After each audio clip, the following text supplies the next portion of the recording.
ماشومتوب په ماشومتوب کې مې هم ډېر دردونه او ستونزې لیدلي، خو زه په خپل هغه عمر یوازې په دې مین یم چې له هېچ چا نه مې کرکه نه ده کړې، هېڅوک مې نه دي ځورولي، او کله به مې چې په لینده مرغان ویشتل نو لاسي به مې خطا کول. زه وېرېدم چې هسې نه زموږ کلی یو باغ پرېنږدي، بیا به له چا سره ساعت تېروم. کاش چې اوس مې هم کینې او حسدتونه د ماشومتوب غوندې وی چې یوه شېبه وروسته راڅخه هېرېدلی،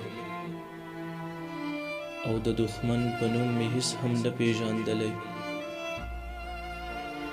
کاش اوس هم خلکو زما تېروتنې هماغسې زر رابخلی او په ټولو ګران وی. ماشومتوبه ته څومره خوږ او سپېڅلی وې، ستا نړۍ څومره ښکلې بې خفګانه او بې کرکې وه. مه راځه، خو خیر دی لږ تر لږه مې په زړه کې د هغه وخت ویدې زمانې مه ویښوه.